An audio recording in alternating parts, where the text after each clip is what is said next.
오늘 아침 우리에게 주시는 하나님의 말씀입니다. 신약 성경 사도행전 1장, 사도행전 3장 11절부터 16절까지를 한 절씩 교독하겠습니다. 사도행전 3장 11절부터 14절까지네요. 11절부터 16절을 한 절씩 교독합니다. 나은 사람이 베드로와 요한을 붙잡으니 모든 백성이 크게 놀라며 달려 나아가 솔로몬의 행각이라 불리우는 행각에 모이거늘 베드로가 이것을 보고 백성에게 말하되 이스라엘 사람들아 이 일을 왜 놀랍게 여기느냐 우리 개인의 권능과 경건으로 이 사람을 걷게 한 것처럼 왜 우리를 주목하느냐 아브라함과 이삭과 야곱의 하나님 곧 우리 조상의 하나님이 그의 종 예수를 영화롭게 하셨느니라. 너희가 그를 넘겨주고 빌라도가 놓아 주기로 결의한 것을 너희가 그 앞에서 거부하였으니 너희가 거룩하고 의로운 일을 거부하고 도리어 살인한 사람을 놓아주기를 구하여 생명의 주를 죽였도다. 그러나 하나님이 죽은 자 가운데서 그를 살리셨으니 우리가 이 일의 증인이라. 그 이름을 믿음으로 그 이름이 너희가 보고 아는 이 사람을 성하게 하였나니 예수로 말미암아 난 믿음이 내 모든 사람 앞에서 이같이 완전히 낫게 하였느니라. 아멘. 나면서부터 평생 걸을 수 없었던 사람이 걷게 되었습니다. 성전에 국을 하러 갔지만 마침 기도하러 올라왔던 베드로와 요한을 만난 그 병자는 베드로 요한을 통해서 한 번도 경험하지 못했던 말 그대로 기적 같은 일을 경험을 했습니다. 그런데 그날 놀란 사람은 일어나서 걸은 사람만이 아니었죠. 성전은 많은 사람들이 기도하러 모이는 곳이었고 그날도 아마 수많은 사람들이 기도하러 예배드리러 성전으로 올라가던 길이었기 때문에 아마 그 광경을 목격한 사람들은 똑같이 놀랐을 것입니다. 옛날이나 지금이나 병자가 나았다, 고침을 받았다. 그것도 상상할 수 없는 질병에서 기대하지 않았던 질병에서 나았다라는 사실은 사람들의 관심을 또 놀라는 가장 큰 이유가 되겠죠.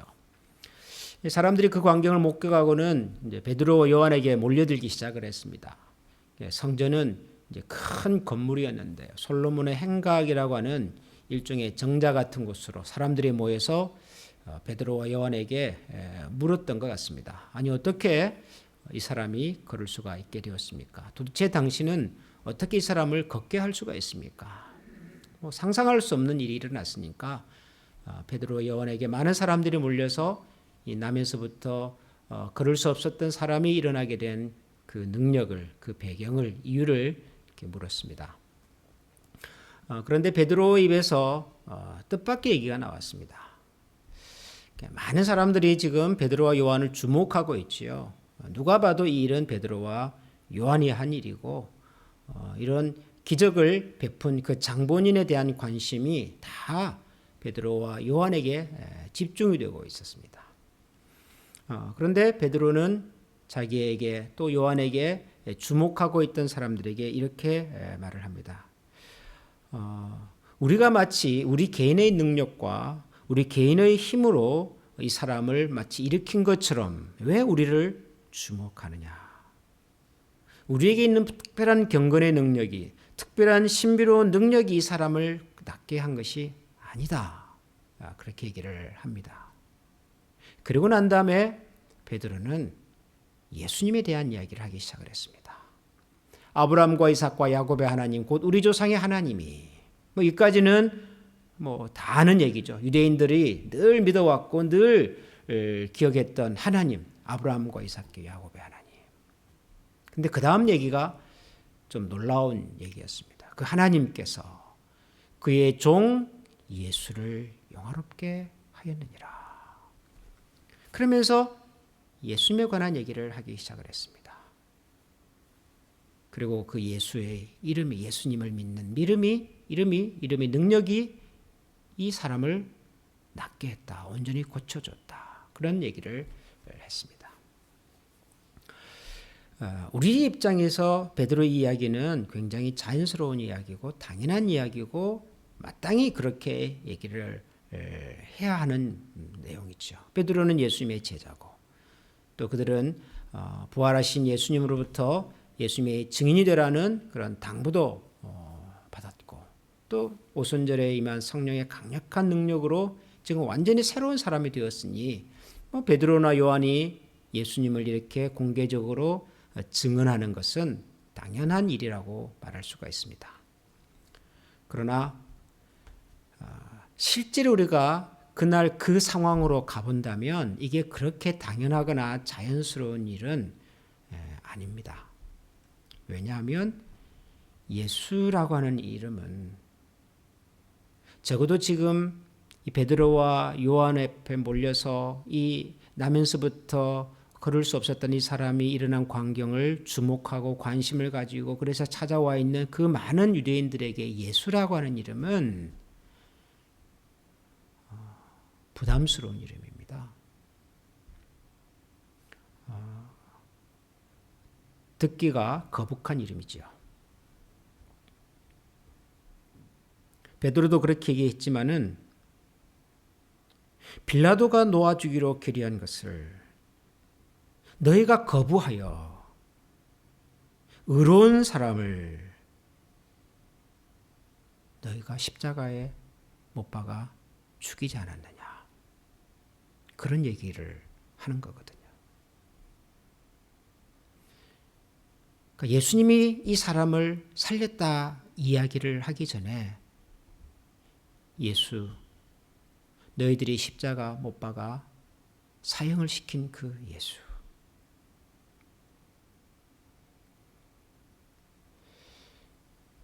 그 예수를 믿는 믿음의 능력이 이 사람을 낫게 했다라는 얘기를 베드로가 합니다. 베드로 입장에서도 쉬운 얘기는 아니었을 거라고 저는 생각을 합니다. 지금 좋은 분위기잖아요. 병자가 나았고 사람들이 그 일에 대한 관심을 막 가지고 있고 궁금해하고 그럴 때 베드로와 요한이 그런 좋은 분위기 속에서 얼마든지 좋은 얘기를 할 수도 있겠죠. 여러분 그렇지 않습니까? 굳이 들어서 사람들이 기분 나빠할 이야기, 부담스러운 이야기 그런 얘기를 그 사람들 앞에서 굳이 해서 마음을 불편하게 할 이유가 여러분 없지 않습니까? 그리고 혹시 이런 얘기를 했을 때 그 많은 사람들이 지금은 베드로와 요한에 대해서 좋은 마음과 좋은 생각을 가지고 모여 있기는 하나 베드로 입에서 예수라는 이름이 나오는 순간 거기에 몰려 있었던 사람들의 마음과 태도가 바뀔 수도 있잖아요. 그러니까 얼마든지 그렇게 험악한 분위기로 변화될 가능성이 있는 이야기를 베드로가 합니다. 저는 이 베드로의 이야기를 들으면서 그런 생각이 들었습니다. 복음이라고 하는 것이 복음은 좋은 이야기죠. 복된 소식이죠. 생명의 이야기죠. 죽어가는 사람을 살리는 이야기죠. 결국 이 생존 미문에서 일어난 일도 그거 아니겠습니까? 한평생을 걷지 못해서 불행하게 살았던 사람이 이제는 걷게 되었고 뛰게 되었고 하나님을 찬송하게 되었습니다. 좋은 이야기입니다. 굿 뉴스입니다. 이보다 더 좋은 뉴스가 없지요. 복음은 굿 뉴스입니다. 그러나 복음을 굿 뉴스로 이해하고 받아들이고 정말 새로운 굿 뉴스의 사람으로 살아가려면은 넘어야 할 산이 있습니다. 통과해야 될 터널이 있는 거죠. 우리의 어둠을 보는 것이고요. 우리의 허물과 실수와 잘못을 우리가 보는 것입니다. 듣는 것입니다. 그리고 그것을 넘어야 합니다.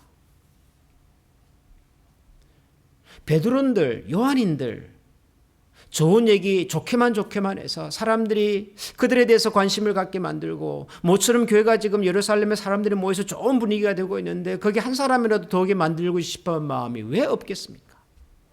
교회 지도자인데. 그러나 복음을 복음되게 하려면은 때로는 아픈 이야기를, 부담스러운 이야기를.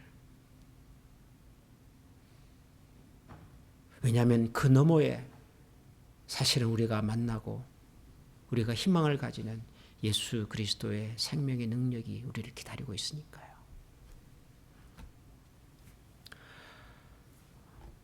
저는 우리가 정말 복음을 가진 믿음의 사람들이라면 우리 앞에 우리를 둘러싸고 혹시 우리를 기다리고 있는, 우리가 지나가야 하는, 넘어야 하는 부담스러운 환경들, 아픈 이야기들, 힘든 상황들을 외면하지 않으면 좋겠다는 생각이 듭니다. 우리가 외면하지 않을 수 있는 이유는 예수 그리스도의 이름에 능력이 있기 때문입니다. 그가 치셨으나 싸매실 것이요. 그게 우리 하나님의 마음이니까요. 때로는 우리에게 아픈 마음으로 말씀하시지만 더 큰 은혜와 사랑으로 우리를 안아주시고 걷게 하시고,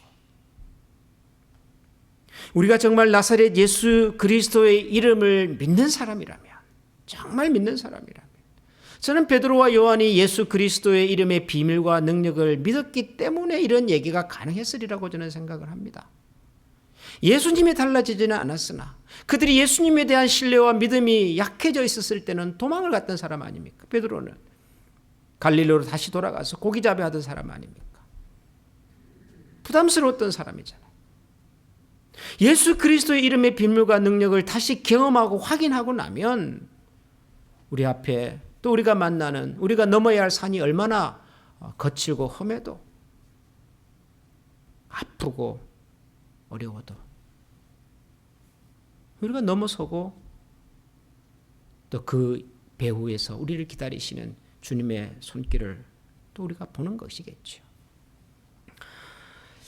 아픔을, 어려움을 혹은 부담스러운 이야기를 우리가 외면하지 말고 도망가지 말고 우리 자신을 정직하게 들여다볼 수 있는 그런 그리스도의 사람들이 될 수 있기를 소원합니다. 아픔에 머물지 말고 어둠에 머물지 말고 우리의 지난날의 실수에 머물지 말고 거기에 찾아오시는 예수 그리스도의 능력을, 예수 그리스도의 이름의 비밀을 의지하여 우리도 하나님 앞에서 담대하게 살 뿐만 아니라 베드로와 요한이 가졌던 이 믿음의 능력이, 비밀이 평생을 걷지 못했던 한 사람의 인생을 바꿔주던 것처럼 우리가 하나님 앞에서 가진 이 믿음의 비밀과 능력이 또 다른 사람들의 삶에도 좋은 변화를, 생명의 변화를, 그런 삶을 함께 살아갈 수 있는 그런 복음의 일꾼들로 우리 모두가 같이 걸어갈 수 있기를 다시 한번 기대하고 그럴 수 있는 하나님 은혜와 도우심을 구하는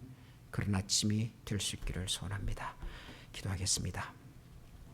하나님 아버지, 불과 몇 주 전만 해도 예수님을 모른 척해야만 했었고 예수님과 가까이 지냈다는 모든 사실을 부정하며 옛 모습으로 돌아가 살고 있었던 베드로와 요한이 예수님과 자신들을 향하여 얼마든지 적대적인 모습으로 변할 수 있는 사람들 앞에서 담대하게 예수 그리스도 이름을 전하고 있습니다. 아브라함과 이삭과 야곱의 하나님, 곧 우리 조상의 하나님께서 그의 종 예수를 영화롭게 하셨다고 담대하게 고백하고 있습니다. 하나님 아버지, 우리에게도 이 베드로와 요한이 가졌던 담대한 믿음의 비밀을 허락하여 주시옵소서. 우리도 베드로 못지않게 때로는 주님을 실망시켜드렸고 하나님의 마음을 실망시켜드렸고 다시금 우리의 옛 모습, 옛 흔적으로 돌아가서 보잘것없는 연약한 한 사람으로 살아갈 때가 많았지만 그럼에도 불구하고 그런 저희들을 포기하지 아니하시고 다시 찾아와 주시고 다시 새롭게 해주시고 힘을 얻게 하여 주셨고 하나님의 사람으로 살게 해주신 그 하나님의 은혜와 부르심을 기억하고 그 하나님께서 영원롭게 하신 예수 그리스도의 이름의 비밀과 그 능력을 힘입어서 우리에게 허락된 이 땅에서의 삶을 힘차게 살아가게 하여 주시옵소서. 우리 속에 있는 우리의 아픔과 어둠을 들여다보아야 한다면 들여다볼 수 있는 용기를 허락하여 주시고 우리 주변에 있는 믿음의 가족들의 아픔과 허물을 함께 보고 함께 나누고 함께 아파하고 그리고 함께 품고 기도해야 한다면 그럴 수 있는 지혜와 용기를 또한 저희들에게 허락하여 주시옵소서. 그리하여 예수 그리스도의 이름의 능력이 우리에게도 새로운 삶의 변화의 능력으로 찾아올 뿐만 아니라 누군가의 삶에는 상상할 수 없는 변화의 능력으로 변화의 선물로 나타나 함께 하나님의 이름을 높여드리고 함께 하나님 나라의 영광을 누리며 살아갈 수 있는 신실한 주의 자녀들이 다 되게 하여 주옵소서. 오늘도 우리를 능하게 하시고 우리에게 예수 그리스도의 비밀의 능력을, 이름의 능력을 허락하시며 그 주님과 더불어 우리에게 허락된 이 땅에서의 삶을 걸어가게 하실 우리 구주 예수 그리스도 이름으로 기도합니다. 아멘. 하늘에 계신 우리 아버지, 아버지의 이름을 거룩하게 하시며 아버지의 나라가 오게 하시며 아버지의 뜻이 하늘에서와 같이 땅에서도 이루어지게 하소서. 오늘 우리에게 일용할 양식을 주시고 우리가 우리에게 잘못한 사람을 용서하여 준 것 같이 우리 죄를 용서하여 주시고 우리를 시험에 빠지지 않게 하시고 악에서 구하소서. 나라와 권능과 영광이 영원히 아버지의 것입니다. 아멘. 이제 개인적으로 자유롭게 기도하는 시간 갖겠습니다.